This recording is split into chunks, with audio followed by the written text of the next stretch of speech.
nombre es Yesenia Pumayanqui y el día de hoy hablaremos sobre la auscultación y la percusión. A continuación va el video.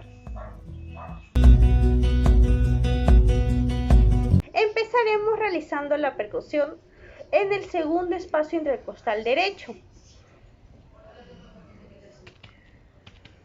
Escuchamos un sonido de sonoridad. Ahora empezaremos realizando la percusión en el quinto espacio intercostal derecho, verificando un sonido de matidez.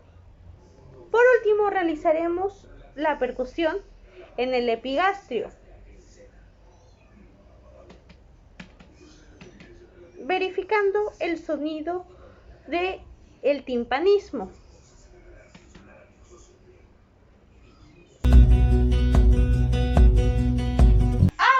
Vamos a realizar la auscultación.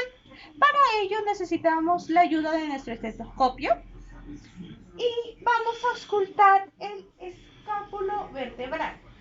Verificamos aquí la columna vertebral y el escápulo vertebral se estaría encontrando aquí. Escuchamos un sonido claro o resonante. Eso sería todo. Muchas gracias.